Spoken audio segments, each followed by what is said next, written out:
अभिवादन स्वीकार कीजिए शमीम जराजपुरी का। आप देख रहे हैं खबरों नजर चैनल। दर्शकों, सपा एमएलसी शाह आलम गुड्डू जमाली ने विधान परिषद में आज बुध के दिन बुनकरों की समस्याओं को बहुत ही दिलचस्पी के साथ उठाया और बुनकरों को विशेष पैकेज दिए जाने की मांग के साथ ही प्रधानमंत्री जी के नाम से 300 करोड़ रुपए की प्रस्तावित टेक्सटाइल्स पार्क को आजमगढ़ मंडल में बनाए जाने की पुरजोर मांग के साथ ही बुनकरों की जमकर वकालत की। साथियों, सपा एमएलसी शाह आलम गुड्डू जमाली विधान परिषद में बुनकरों की समस्याओं को लेकर और क्या बोल रहे हैं, आइए आपको दिखाते हैं और सुनाते हैं। शाह आलम जी, धन्यवाद माननीय सभापति महोदय कि आपने मुझे बोलने का मौका दिया। मान्यवर, मैं हथकरघा उद्योग बुनकर समाज की पीड़ा को बोलने के लिए खड़ा हुआ हूं। माननीय बजट को मैंने देखा है और उसमें सरकार ने ये खुद माना है कि कृषि के बाद हथकरघा उद्योग उत्तर प्रदेश में सबसे ज्यादा रोजगार उपलब्ध कराने वाला कुटीर उद्योग है। मगर माननीय सभापति महोदय, जब मैं उसके नीचे पढ़ता हूं तो मुझे बड़ी निराशा होती है, क्योंकि सरकार जब ये मानती है कि बुनकर भाई हमारे इस उत्तर प्रदेश का एक महत्वपूर्ण अंग है और किसान भाइयों के बाद प्रदेश में उनका दूसरा स्थान है, उनका दूसरा योगदान है एम्प्लॉयमेंट जनरेशन में, तो मगर जब मैं ये देखता हूं कि उनको दिया क्या जा रहा है, 8 लाख। अभी हमारे भाई ने कहा कि बहुत बड़ा बजट है, ऑफकोर्स बहुत बड़ा बजट है, उसमें कहीं संशय नहीं है, लेकिन इस बड़े बजट में बुनकर भाइयों के लिए दिल इतना छोटा क्यों है? और मुझे तो एक चीज की और बड़ी निराशा हुई देख करके कि आदरणीय स्वर्गीय पूर्व प्रधानमंत्री जी अटल बिहारी वाजपेयी साहब, जिसका हम लोग सम्मान करते हैं, हमारे भी आदर्श है, उनके नाम पे भी एक योजना चलाई, मगर मात्र पैसे का जो प्रोविजन किया गया वो 400 करोड़ रुपए। तो मेरा कहना यह है कि कम से कम उनके नाम की गरिमा की ही लाज रखती सरकार। अब देखिए, मैं मानो थोड़ा सा 1 सेकंड लेके ये बताऊं कि मेरा जो पॉलिटिकल जो जीवन शुरू हुआ वो मुबारकपुर विधानसभा से मैं विधायक हुआ और रिपीटेडली 2 बार हुआ, जहां पे 1 लाख से ऊपर बुनकर भाइयों की आबादी है। मैं उनके हर दुख दर्द, उनके जीवन शैली,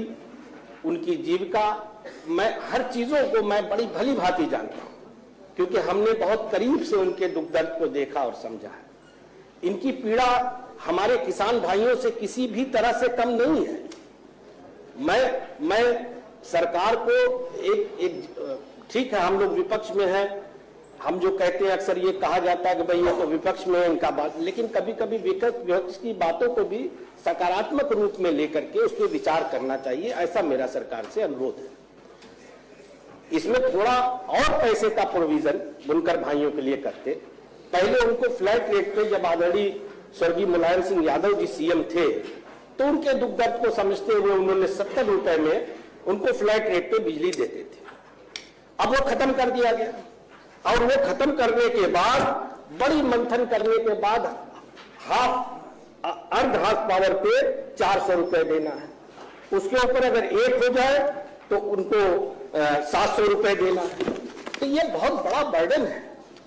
अगर वाकई में आप उनकी चिंता करते हैं, अगर मानते हैं कि ये कमजोर तबका है और इसका बहुत बड़ा योगदान है हमारे प्रदेश में, तो कुछ और दिल बड़ा करके उनको आप दीजिए। मैं आपसे पहले ये मांग करता हूं बुनकर भाइयों के लिए कि आप उनकी सब्सिडी अगर पुराना नहीं कायम कर सकते तो आप ज्यादा से ज्यादा 200 कर दीजिए। मान्यवर, उसी क्रम में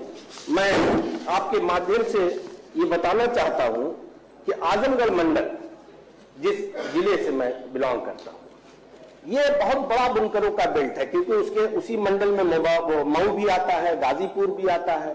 बगल में हमारे देखिए मंत्री जी भी सहमत है मेरी बात से, दारा भाई हाथ सर हिला रहे हैं। अच्छा, गाजीपुर नहीं है वो, अंबेडकर नगर, हालांकि वो दूसरे उसमें आ जाता है, लेकिन पास से सटा हुआ है। तो मैं इसलिए ये बात कह रहा हूं मान्यवर कि मैं अभी इसमें प्रोविजन भी है, आदरणीय प्रधानमंत्री जी के नाम से कोई स्कीम चल रही है जिसमें टेक्सटाइल पार्क बनाने का प्रोविजन है, 300 करोड़ रुपए प्रोविजन भी किया गया। मैं आपसे मांग करता हूं, आपके माध्यम से सरकार से रिक्वेस्ट करता हूं कि ये पार्क आजमगढ़ मंडल में बना दिया जाए। और साथ ही साथ जो बनारस में एक केंद्र बनाया है सरकार ने, जहां पे धागे, उसका सेंटर है कि सब्सिडी में बुनकर भाइयों को सब्सिडी में धागे मिलते हैं। बनारस की दूरी बहुत पड़ती है, आजमगढ़ से काफी दूर पड़ जाता है और ये गरीब बुनकर भाई उसका फायदा नहीं उठा पाते। मुबारकपुर में मैंने अक्सर बात किया, हमने कहा वहां से आप लोग कहे हम लोग नहीं जा पाते, बहुत हम लोगों को परेशानी होती है, इसलिए बनारस में जो सेंटर है उसका एक सेंटर आजमगढ़ में भी मानवर खुलवा दिया जाए। मानो मुझे याद है 2012 की बात होगी और इन्हीं सब समस्याओं को लेकर उस वक्त सपा की सरकार थी, मैं आज उनका मेंबर हूं, उस वक्त मैं बीएसपी में था, मैं बड़ा स्ट्रगल करता था और उस वक्त मैंने काफी उनसे रिक्वेस्ट भी किया, सदन में भी कई बार ये मैं विषय ले आया और मैंने निजी तौर पे भी ये मैं सौभाग्य ही कहूंगा कि उस वक्त जो ट्रांसपोर्ट मिनिस्टर थे आदरणीय दुर्गा प्रसाद यादव जी, चूंकि हम उनके वोटर की विधानसभा हमारी पड़ती थी, तो हमने कहा भाई ये काम हो जाए, एक वहां पे बस डिपो बनाए और कई करोड़ रुपए लगा के गजहरा में एक बस डिपो बना, लेकिन बड़ा अनफॉर्चुनेट है मान्यवर कि बनने को तो बन गया, पैसा भी लग गया, लेकिन वो आज तक प्रॉपरली ऑपरेट नहीं हो पाया। तो मैं कभी कभी सोचता हूं कि देखिए सरकारें तो आती जाती हैं, आज आप हैं, हो सकता है कल कोई और हो, पहले वो थे आज आप हैं, लेकिन हम सरकार जो भी सरकार में है उसकी ये जिम्मेदारी है कि पब्लिक मनी को वेस्ट ना होने दिया जाए, क्योंकि सरकार जो पैसा लगाती है अल्टीमेटली ये तो हमारे प्रदेश की जनता का ही पैसा है।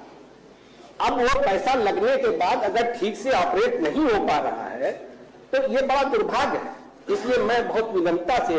सरकार से ये अनुरोध करता हूं कि उसको ठीक से इफेक्टिवली